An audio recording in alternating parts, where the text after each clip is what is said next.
Hello all, my name is Navya. So today we'll be learning about Prime Minister. Today's lecture is about Prime Minister and Council of Ministers. So first let us understand as this office is uh,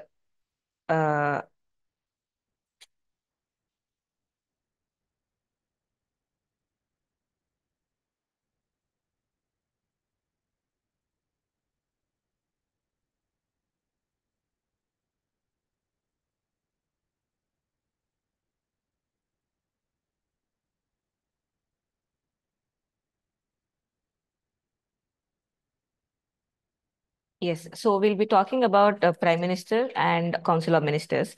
So basically, we have read in the previous lectures that Union of India consists of President, Vice President, Prime Minister, and the Council of Ministers. Similarly, let us understand what is Union Executive. So this Executive is nothing but it consists of how Office of Prime Minister along with the Council of Ministers. So basically, Prime Minister is also Council of Minister, but he is the one who heads this Council of Ministers. So in India, we follow parliamentary type of government, and this inspiration we took this inspiration from Westminster type of government. So Westminster type of government is in Britain. So in that way, we have understood that we went for the parliamentary system where the president holds the key executive positions. So the prime minister, sorry, where the prime minister holds the key executive positions. So the prime minister is also known as the real executive, and he is the head of the government. And all the executive powers are formally vested with the president. Now, what does this line mean? In the president chapter, we have read that the bill can only be called as an act only if it is assented by the president. So the president has all the discretionary powers, military powers, and emergency powers, all the powers that the constitution provided her with. Similarly, the president is a formal executive. So he got she got this powers, which where she acts as an executive head, although nominal in sometimes and the constitutional head in some other situations. That also we have read it in the previous lecture. But president, she can only act only if it is advised by the Council of Ministers headed by the Prime Minister. So this is through convention that it has come up with this power. So the Prime Minister is regarded as primus inter pares, which means first among the equals.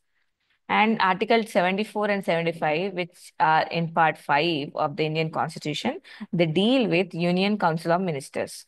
So this Union Council of Ministers and the Prime Minister Council of Ministers, they are part and parcel of Union Executive.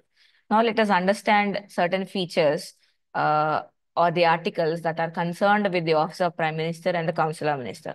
First one is the Constitution of India says there shall be Council of Ministers. COM means Council of Ministers headed by the Prime Minister. They exist for a purpose. What is that purpose? The purpose is to advise President who should further act in accordance with the decision given by the President, Prime Minister, and the Council of Ministers. Now, what is article? This is there in Constitution of India. Now, let us understand what is Article 75.1.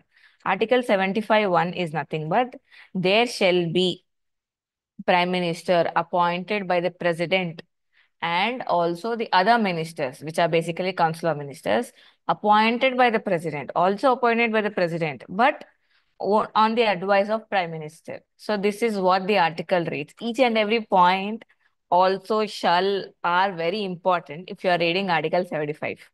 So the Article 75, again I'll repeat, Prime Minister shall be appointed by President and other ministers, and other ministers shall be appointed by the President on the advice of Prime Minister. Now, what does Article 75A mean? 75A talks about the total percentage of ministers that shall be constituted in the House. Now, how did they end up with this number is the total number of ministers should not exceed more than 15% of total members of the House of the people, House of the People. What is House of the People?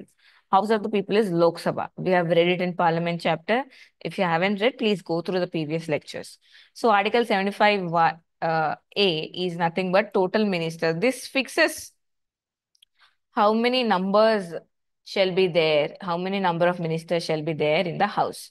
So now let us understand the other articles. Article 75.3. Now, Article 75.3 talks about consular ministers are collectively responsible to the House. So, the decisions that have been taken by the consular ministers and the responsibilities that they have been put upon, whatsoever they do inside of the House, they are responsible for it. Although they are cannot be uh, convicted in a court of law, that whatever they have said inside of the house, that they cannot be questioned outside of the house in the court. That legit protection is there, but they are collectively responsible, and also they have individual responsibility that they cannot withhold any important information, so they will be held responsible individually. Then Article 75.5 deals with all ministers must have membership in either of the House of the Parliament. So the ministers, persons who have been um, elected or as a minister, they should belong to either Lok Sabha or Rajya Sabha, and they should be the members of the Lok Sabha or Rajya Sabha. Let's suppose if they are not the members, then they will be given stipulated time. Then they could be nominated initially, they will be given stipulated time, and they should be elected and be the members. So membership is compulsory. It talks about 75.5 talks about membership is must and should for the ministers to be the members of the House of the Parliament. Now these are all like Article 75.1a, 1, 75.1a, then 75.3, 75.5. Now let us talk about Article 75.1. 75.1 is Prime Minister is appointed, but it did not mention any specific procedure. So now what happened, this was the Prime Minister should be appointed by the President, but how and why, when, how and who should be appointed is not specifically mentioned in Constitution of India. Now with this, we have come up with little conventions saying that the Prime Minister should be appointed by the President. President can call out for the majority party leader to form the government. So in case of there is no existing majority party, then the prime president's discretionary powers will come into the picture here. So as this is totally about prime minister, I will not get into the president powers. President powers, you can read it from the previous classes. So the prime minister should be appointed, but although there is no specific procedure, so they have been going on through conventions, and usually main procedure has been like they should belong to the majority party that exists in the house. Then appointment, prime minister is appointed by the president, and president invites leader of the majority party to form the government in Lok Sabha. That's what the majority party, the party which has won majority of the seats, they will be allowed to form a government in the house by the president. Now this is the discretionary power of the president. And what is the term of prime minister? So with constitution, it is 5 years. So the 5 years is, which is also a basic feature, basic structure of the Indian constitution. The term of Lok Sabha or the term of office of prime minister is 5 years, or it is under the pleasure of the president. So here the discretionary power of the president will come into picture. Let's suppose the president thinks that the the majority party leader who has formed the government has lost confidence.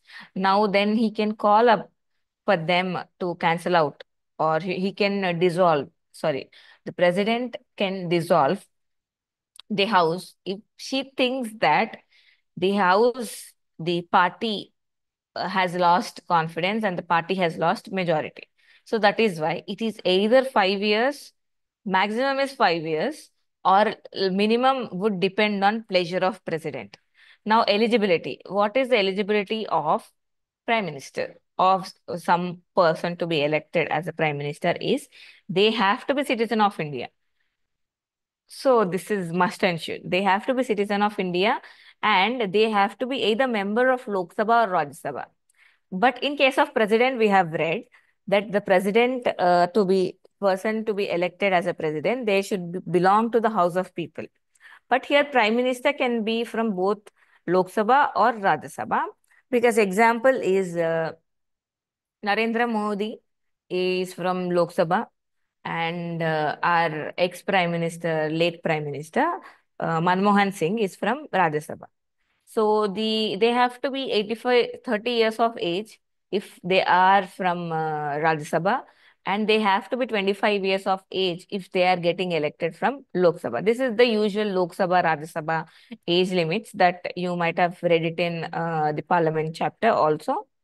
Then president can play a critical role if no party gets majority. So this is what I'm talking about, the discretionary power of the president. Now, what happened in few situations, it have happened before, previously from 1967 onwards, the politics of India have taken a sharp turn. So what was happening here was the Congress has lost majority and the various other parties have come into the picture. Now, through this, the president was playing very crucial role. Now, 1965, Jawaharlal Nehru died while in office only, while he was a prime minister, and Lal Bahadur Shastri also, he died in office only. You all know this, the Lal Bahadur Shastri, in fact, died in USSR. So it was 1966. Now, what happened during these two times was prime minister is dead, but the party still has majority. So now what this president did is he called out senior most leader of that party, who was Gulzari Lal Nanda back then. He was appointed as a prime minister by the president. So this was one of the convention that the Indian politics have come up with. The next convention was in 1979. Morarji Desai, he resigned from the office of prime ministership. Now, immediately, if a majority party will lose confidence, then the opposition party is there for a purpose, right? So the opposition party would be party next in power. So will be will be forming, allowed to form a government. So in this space, opposition leader YB Chavan was called to form a government. So then it did not, then later on, this was another second convention. Then Neelam Sanjeeva Reddy appointed Charan Singh as the prime minister and asked him to prove majority in Lok Sabha. So this is third convention. This is third convention where Sanjeeva Reddy, back then in Sanjeeva Reddy, he called upon Charan Singh. So he called upon the party, existing party, uh, just appointed a person. He did not go by senior mostship. He did not go by majority percentage. Just called out one person, appointed him as a prime minister, and asked him to prove his majority within a month. So this is the third convention. First one was the senior most leader was appointed as a prime minister. Second one was opposition leader uh, was called out. Opposition, like during 79, opposition leader was called out. He denied. So this is second convention. The third one was as opposition leader also denied. See, they went for the another leader, Charan Singh, and asked him to prove majority. So this is third convention. This is at the discretionary power of the president. You should also understand, also we say president is rubber stamp. President just executes what that has been done by the prime minister and council of ministers. But you should also understand it is a power of president that holds the authority to appoint the prime minister. Now the Charan Singh, as usual, as the Charan Singh was asked to prove his majority within 1 month in Lok Sabha, he did not have better relationships with the party. So he did not get majority. So the Lok Sabha was dissolved back then, as no leader, no convention would be supportive. So the president thought that it would be better if the Lok Sabha is dissolved and they had gone for the elections. Now, 1984, Indira Gandhi was also assassinated. So she also died while in power position. So office of prime minister was left vacant. Now what happened here is Ziani Zail Singh, G. Zail Singh, president back then, he did not follow the previous three conventions. He went for the another new convention. He called Rajiv Gandhi, who is not senior most. who is not opposition leader, who is not opposition leader also, not the senior most, but he was called, he was appointed as a prime minister. So Zail Singh did not follow the custom which was made a custom. This custom was not mentioned in the constitution. You should understand that. The procedure of appointment of prime minister is not mentioned in constitution.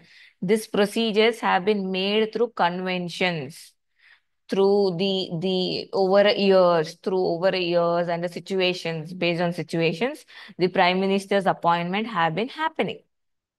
So Zail Singh did not follow this custom of calling out for the senior most leader. He directly went for Indira Gandhi's son, Rajiv Gandhi, and Rajiv Gandhi was appointed as a prime minister. Now, and these are the discretionary powers of the president. So this is how the prime minister has been appointed. So initially, if we go through what happens usually, first thing, either majority party leaders should be called out and they should be appointed as a president, prime minister, and they have to show the confidence and they will be called to be appointed as a prime minister. Second thing, if suppose the office is vacant, then senior most leader will be appointed. Then let's suppose another convention also, opposition leader will be called. Even if opposition leader denies, then the candidate, whoever president thinks feasible, they will be appointed. So this is the discretionary powers of president, which plays a crucial role in appointment of prime ministers. You could have understood with this post-assassination of Indira Gandhi itself, like how the situations could have changed if Zail Singh have had went for senior most leader. So this is how the political structure of India has been changed and has been changing or taking shape. Now, next one is position. Prime Minister is commanding head of cabinet, so he is also a leader of majority party. Then his resignation or dismissal will lead to collapse of the cabinet. No government can run without prime minister. You all know prime minister is the one who runs the government, and if people or if council of ministers or the cabinet loses confidence in prime minister, then office of prime minister falls. Now what happens? The whole house also will fall because there is no majority, there is no government to run. So there should be some call to fill up for it. And a person who is neither a member of the house can also be elected as a prime minister, and they can be nominated, and but they have to prove the majority on the floor after getting nominated. Then, but this majority, they should prove that majority, and also they should be elected to the house within 6 months. So this is the another procedure. And Article 75 also deals with Article President, Prime Minister along with Council of Ministers aid and advise President on various issues. So this is the power and position of the Prime Minister. The next one is Article 75. We also read in features of the article, but this is more in detail. So Article 75, President appoints Prime Minister, further advise. So this Prime Minister further advises president to appoint council of minister. This Article 75, Article 74, you have to read. Remember, no matter what, if woken up, if somebody wakes you up in mid dreams, you should be able to say, what is this article talks about? So that's how precisely you have to read in between the lines of these articles. Then council of ministers are also responsible to the Lok Sabha. Then Article 78. So now Article 78 is another crucial important thing. What happens is Prime Minister communicates all the decisions taken by the Council of Ministers to the President. So he acts as a communicator. He acts as a person who gives a tab on the issues so to the President. So this is how important the role of Prime Minister is. Then if we go by the list, Nehru had served the longest serving. Now could be taken over by Prime Minister Modi. Now Indira Gandhi also received Bharat Ratna and she was a member of Rajya Sabha. Then Morarji Desai is the first non-Congress party prime minister. Then Manmohan Singh is also a member of Rajya Sabha. They both, Indira Gandhi and Manmohan Singh, got to become prime minister from being the members of Rajya Sabha, not from the Lok Sabha. You should also understand that these are very important, what can we say, MCQ questions, competitive questions. Now, next, powers and functions. Prime Minister is the leader of Council of Ministers. He can constitute, reconstitute, and shuffle the ministries. So we usually see after every like 2 or 3 years, the ministries will be shuffled. So shuffling of ministries based on the performance of the ministers. Some will be given more better ministries. Some will be detached of the ministries based on their performance. So Prime Minister is the one who can constitute, reconstitute, and shuffle ministries. Then he has freedom to choose his cabinet ministers because it's his house. He is the majority leader. That party which has got majority has elected this person to be their leader. So he got all such rights. And also he controlled parliament activities because he looks into the appointments and the functions and the policy promulgations on behalf of the government, right? So he is the controller of parliamentary activities, and president promulgates ordinances only on the advice of prime minister. Now, when can a president can promulgate ordinances? Like, I'll not take in this lecture because I've already said it in president chapter. Then major appointments to the central government are also, excuse me, are made by prime minister, controller and auditor general and attorney general. So these are all the powers and functions of prime minister. Then prime minister also plays a very important role in policy, foreign policy. You can understand this foreign policy notion during Nehru, because Jawaharlal Nehru has come up with non-aligned movement, peaceful coexistence. Like basically, he come up with the Panchashil, right? Panchashil then led to non-aligned movement by not taking sides of Western Bloc, Eastern Bloc like USA and USSR, and they have come up with a new bloc. It's not actually a bloc, a new uh, position where if the countries they do not want to take sides, they can be not taking sides, but not just non-aligned policies is not just being neutral. It is not something that being the neutral, but they will voice their opinions against the both blocks. So that is how the non-alignment policy have come up with. And Prime Minister is, also plays a very important role. This Prime Minister playing a very important role in foreign policy, and so and so its determinants have reshaped during the prime ministership of Nehru only. So it was Nehru who was a pillar for making the foreign policy as a separate block, and the all the responsibilities would be held under the prime minister. Now, the Atal Bihari Vajpayee, he also maintained friendly relationships with the neighboring states, which helped promote national interest. And the main another important function of prime minister is to enhance cooperative federalism.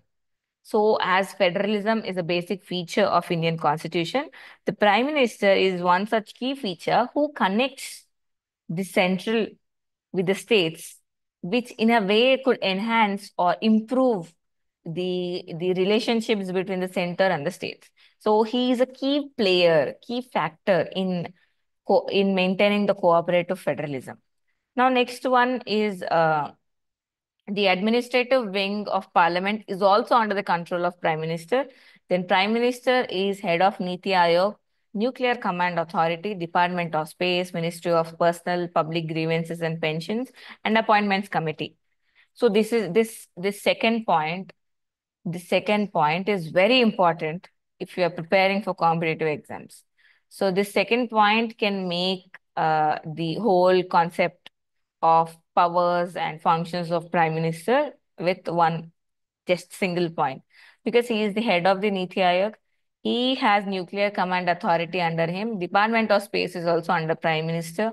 Ministry of Personal and Grievances and appointment committees are also under prime minister. Then he is also responsible for economic and fiscal management of the nation because as he heads earlier, we call it Planning Commission. He is the chairman of the Planning Commission. Now he's also chairman of the Niti Aayog, which looks into the policy planning and economic planning and management of the India. So Prime Minister in a way is responsible for economic and financial management. And also Prime Minister also represents India in international space. So this India and negotiates with the countries with represents India in international space and negotiates with the countries. That is what we have read it in this previous slide, where the Prime Minister plays a key role in foreign policy and he determines India's relationships. So that is what the extended role he plays India international space. Space matlab it's not outer space, like international uh, field, international relations, and negotiates with the countries. And Prime Minister is the one who announces policies of the government. And nothing can go off of him. No policy can go off of him. He plays a very crucial role in formulating every policy of the government. And he is also a crisis manager. So in case of crisis situation, he's the one who takes control of the situation and everybody should report to him. And he's also a political head of that crisis situations because the executive head, the prime minister, president assigns, etc. But he is the one who initiates that there has been an issue. So president, please act on aid and advice of us. So this is the crisis manager and political head of services. Now the prime minister. Let us understand like these days, not these days, like recently, again back, we have been seeing the growth of power of prime minister uh, in Indian political space. So it is because dynamics of party system. In India, we follow a party system. So the party system is not just a single party system, we have multi-party system. So with multi-party system rising into in India and the people, various ideological parties have been coming into position and people have been electively participating in such situations. This party system and the dynamics around it, the president, the majority party leader, be made as a leader of the house. This party dynamics have played a crucial role in improving or the more power to the office of prime minister. Now the rise of also charismatic leadership.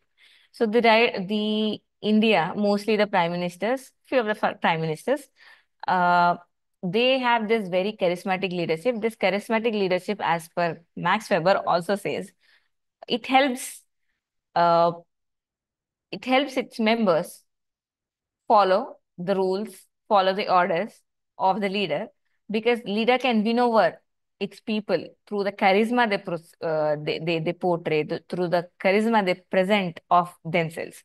So the charismatic leadership could be seen in during the Congress party rule, even in the Telugu states also. We can see the charisma. Supposedly, first we can talk about Telugu Desam Party NTR. So senior NTR, the charisma with and also with the concept of Telugu identity. Then next comes YSR. So YSR then also have come up with this charismatic leadership. Then KCR also have come up with charismatic leadership. And now the Congress, now the Revant Reddy, current minister, with TDP, although previously TDP with the charisma and he took over the Congress party and got powerful to become the chief minister of the TS. So this is how the charisma plays a crucial role. Even let's suppose previously during Indira Gandhi regime, the government at the center would be Congress party, and the state people were moved by the charisma that she portrayed, and we've been very loyal to the Congress party. That is why the schemes and everything, although we do not have the direct attachment, but through the charisma she portrays, the various schemes are also earlier have been named after her. Now current, like Indiramma Illalu, all those things, or the Rajiv even under the Rajiv Gandhi's name. All these things, the charisma plays a very, and KCR double bedroom, all these things plays a very crucial role. Then populist and attractive policies. Yes, the populistic, I mean, populistic means the person individual is known. So people will be indirectly voting for that person. So it doesn't matter to which party they vote. So during defection, so during 2014 Telangana formation, many MLAs have been defected from TDP to BRS. So and BRS has got lot majority. If people have voted for the person as such. They did not look for the party. They did not, or else people, they did not, they looked for the party here. I'm sorry. Earlier, it was people, they have been voting for the person itself, not to the party, which party they belong. So, this attractive policies like welfare policies, attractive policies as such, we can see free buses, Mahalakshmi schemes, Chayuta schemes, all these things, all these welfare policies have been very. Now, let us talk about the Delhi elections which have been conducted recently. So Delhi elections also, the point propaganda, like better schools and uh, like monthly allowances, then free buses, all these attractive policies have made the voters to act accordingly, and the party leader would be elected, or the party would be elected, would take majority in the house. Then role of mass media. So we can see mass media means newspapers. All now currently we can talk about social media. They have been taking over. So the government, the people, politicians have been looking through these sources to project their policies, to project their ads, which can influence people. So, and also people mass coverage of such leaders is also leading to people gaining attraction of the people. So, this role of mass media also have played crucial role in improving the power of the office of prime minister and leadership of the nation. As the prime minister is the leader of the nation, the charisma, the enthusiasm, and the dynamics they play and hold with the civil servants and various other ministers and help them come together and make policies or look for the beneficiary of the nation. So these powers and the reasons, these powers have led for the growth of office of prime minister. Now, next one is PMO, Prime Minister's Office. So, what is Prime Minister's Office? Prime Minister's Office is nothing but administrative. You might have heard this word PMO, right? So, this comes into picture when there's an emergency situation, of course. So, PMO's office is nothing but administrative body which manages and exercises duties of Prime Minister. So, it was initially formed in 1947, but it was under the name Prime Minister's Secretariat. But it was changed to PMO, Prime Minister's Office, by Morarji Desai. So it what does this office does is it acts as a coordinating agency between ministers and various other departments. So it connects. It reduces that red tape, it reduces that bulk paperwork or important things that would have been lost in paperwork. So this PMO's office acts as a coordinating agency and it is headed by the principal secretary. And also at Department of Atomic Energy, Department of Space and National Security Council are directly overseen by PMO's office, as Prime Minister also heads these departments, right? So that is why I told you like powers, appointments of prime ministers is very important, where you can understand the whole political structure of India. Then Article 74, Council of Ministers. This is again very important topic. Council of Ministers are to be headed by Prime Minister, who will aid and advise the President. Article 74 is also very important.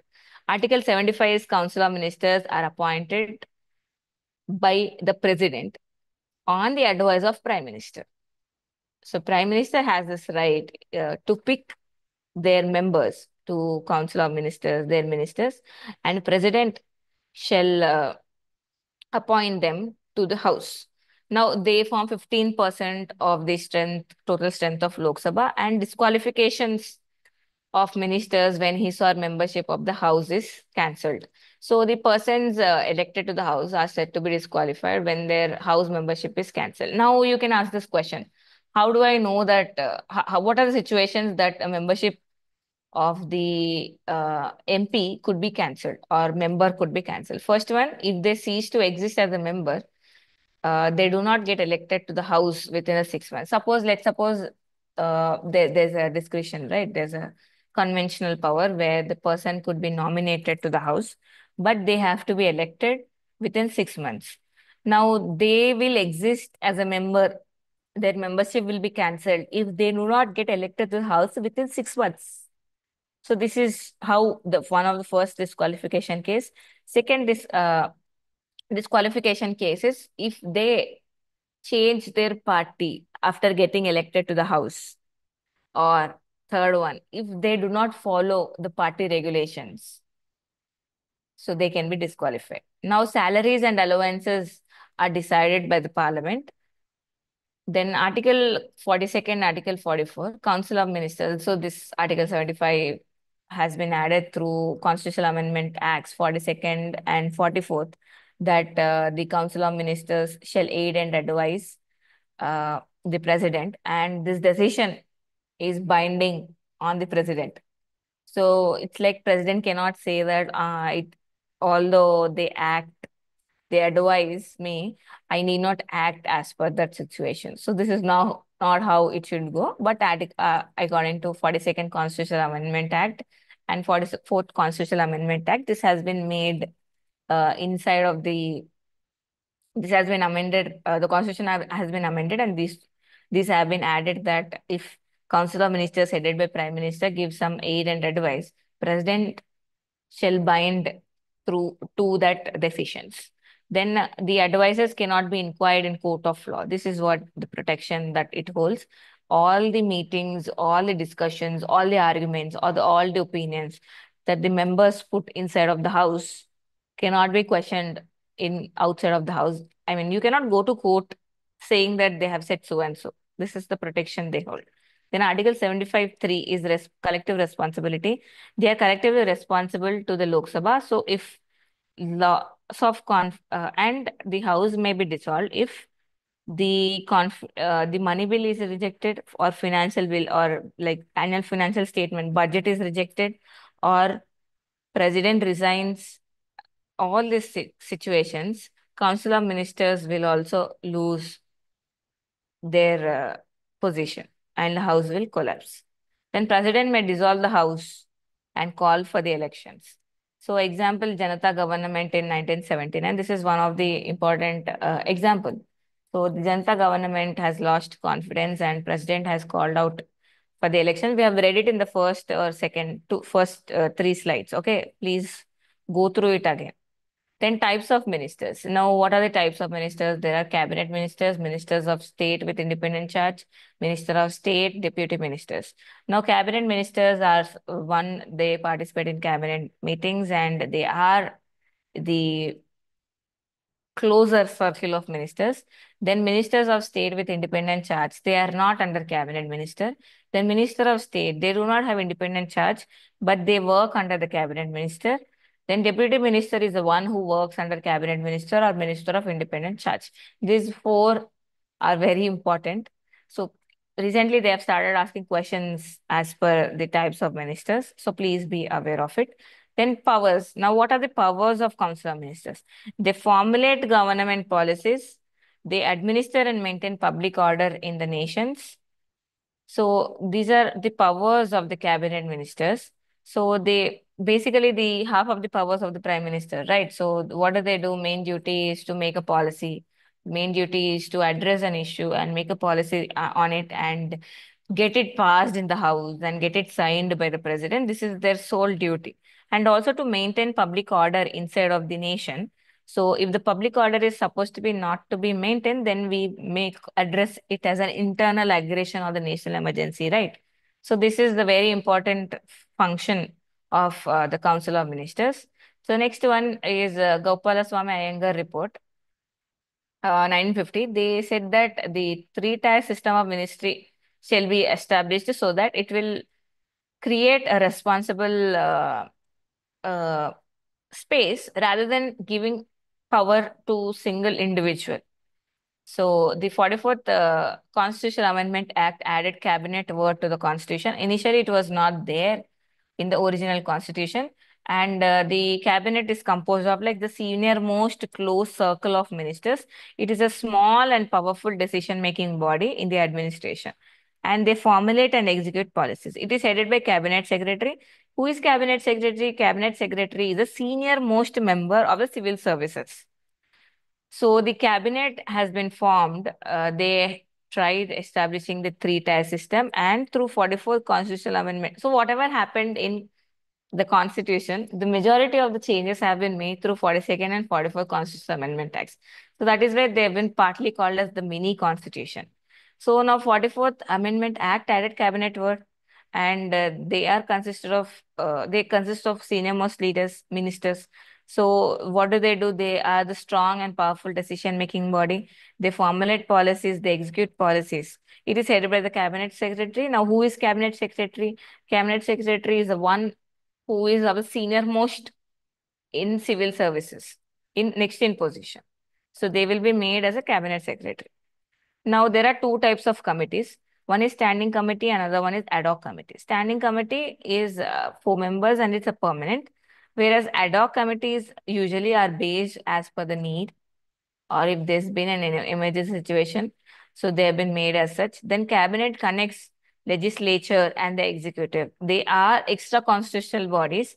They are set up by the prime minister and they have this principle of individual responsibility. They can be removed by the president regardless of confidence in Lok Sabha. This is what the individual responsibility mean.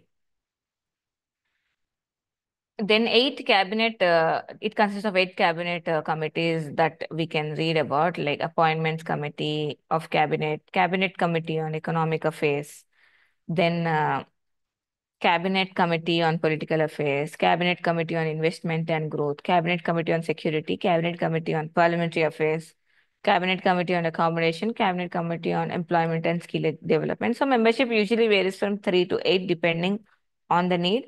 Now it is chaired by Prime Minister, except Cabinet Committee by Home Minister.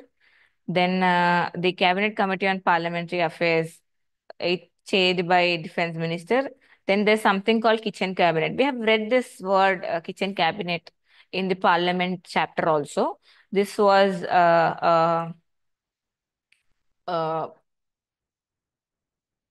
this was influenced through the British Parliament.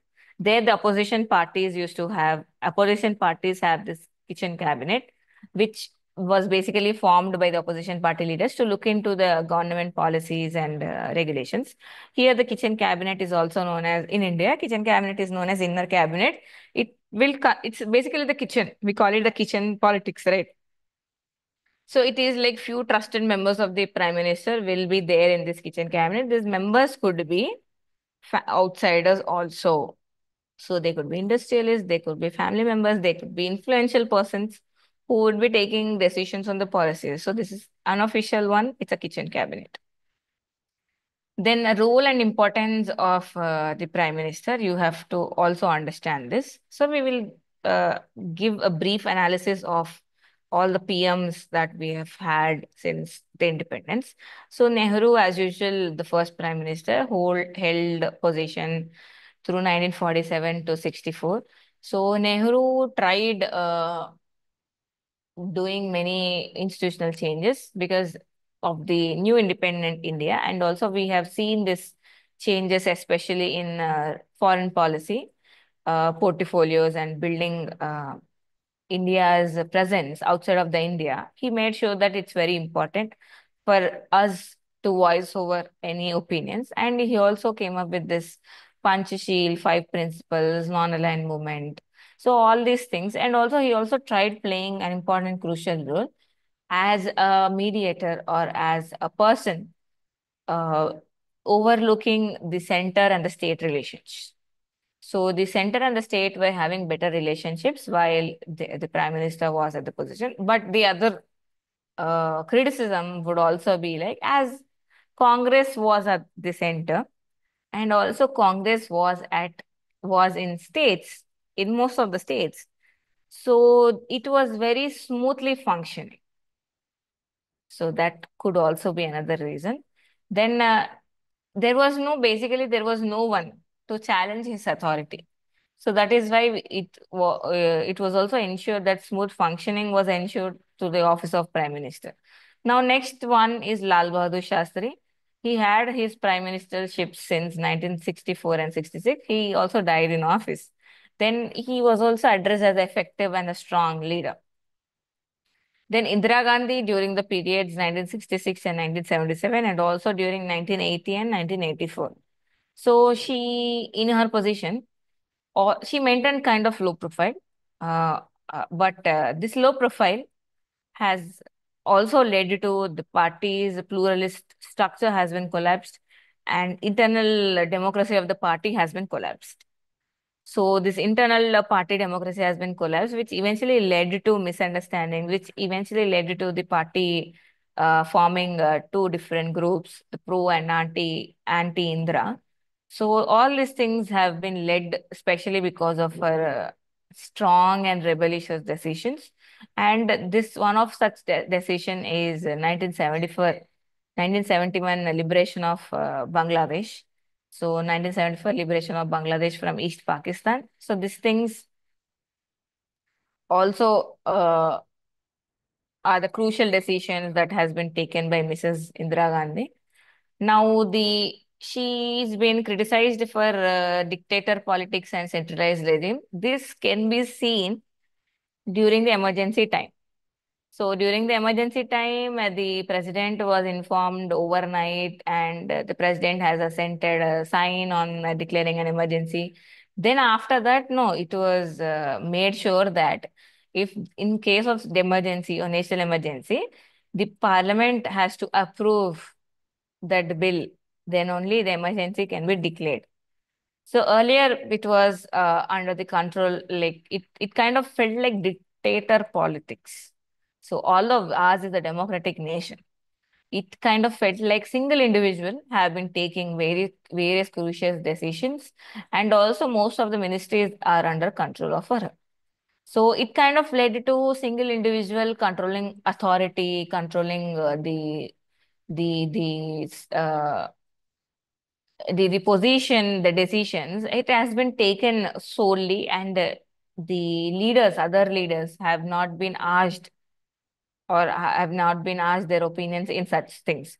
So it kind of led to dictator politics and also led to the emergency in India, so which has also termed as a dark eras. So this is what has happened during Indira Gandhi's regime. Now Morarji Desai, now we also read this Morarji Desai issue, and Charan Singh was called upon uh, to form a government. He could not have this better relationships with the party, and he did not prove majority. So the president has had to dissolve the Lok Sabha. So Morarji Desai and Charan Singh, they have been termed as a weak prime ministership because they were unable to control, they were unable to fetch the majority, they were unable to control their own party members. So previously it was too much centralized regime, and then there was no regime at all. So there was no regime at all, and they have been made to take control of the things. Then Rajiv Gandhi during 1984 and 89, and also he died in office. He was actually termed as a true democrat, like taking decisions as per the democratic principles, or not as per the dictator policy politics of previous government, previous Prime Minister Indira Gandhi. But his decisions were not so effective. So that is the true negative, or like it did not made any effect with the decisions that have been taken off.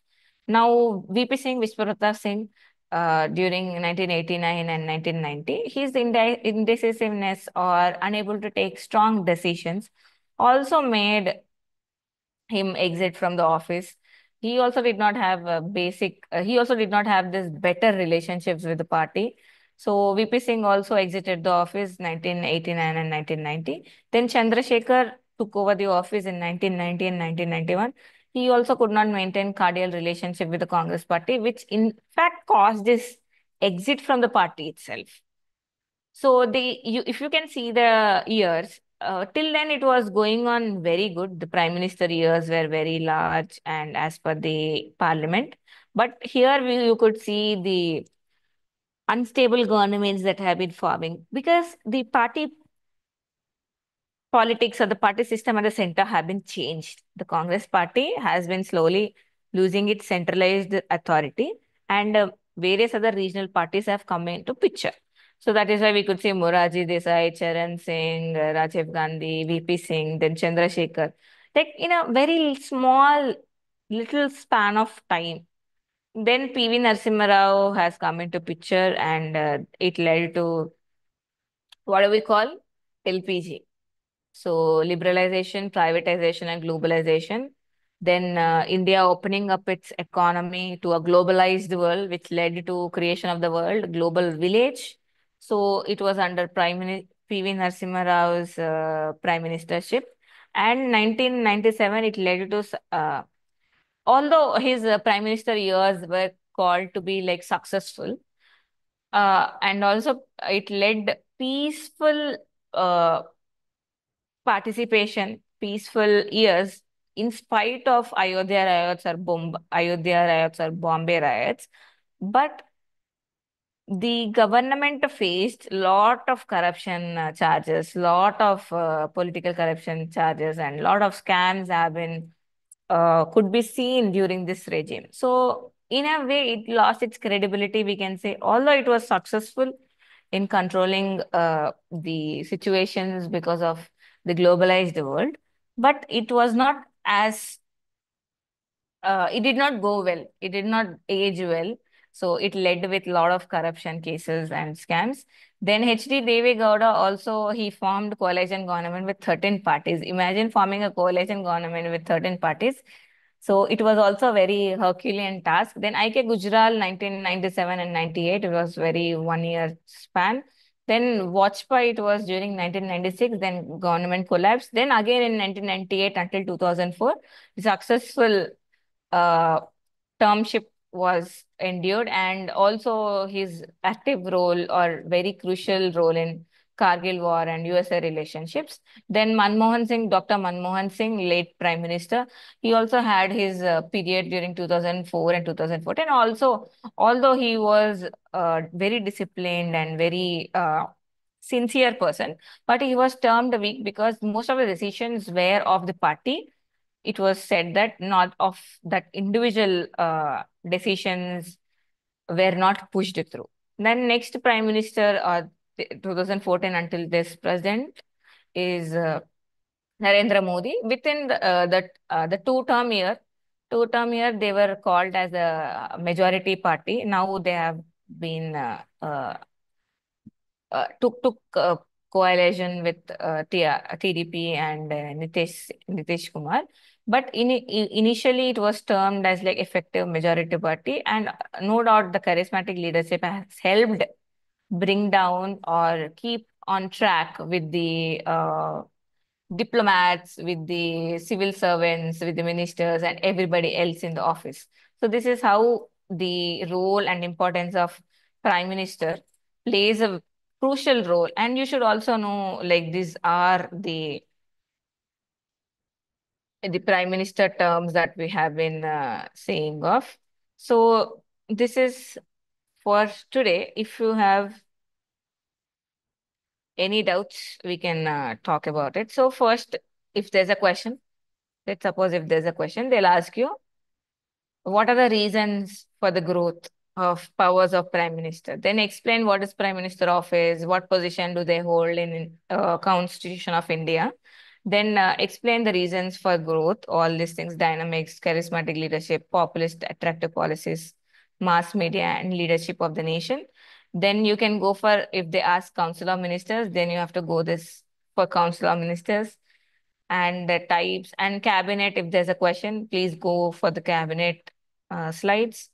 Then importance and role of prime minister. You can explain in brief the previous prime minister's effectiveness. So that will fetch you a better marks.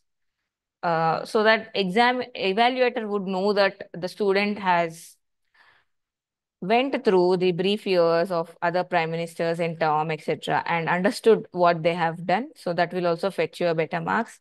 Then you can read about the prime minister powers in connection with the president. They may ask you interlinked question also. So you should also be able to understand and write what has been done. So any other questions? You can also mention these lines. He is regarded as a primus inter pares, first among the equals. All these tricks and nooks you have to understand and present your answers better way. But if you are reading for competitive exam, you have to read in between the lines of these articles. So this Article 75, Article 74, you have to read in between the lines. Then only you'll understand. Okay, if you read vaguely, you'll say that president can act on his own. Why does she have to take the aid and advice of council of ministers or prime minister? But it is through the discretionary, it is through the convention that we have come up with such position. So these are all for today, and I hope you are all following the lecture and revising the previous lectures also. So if you don't revise, you're not going to remember it next week. So I hope you do your part on it, and I want. So I hope you are following this lecture, right?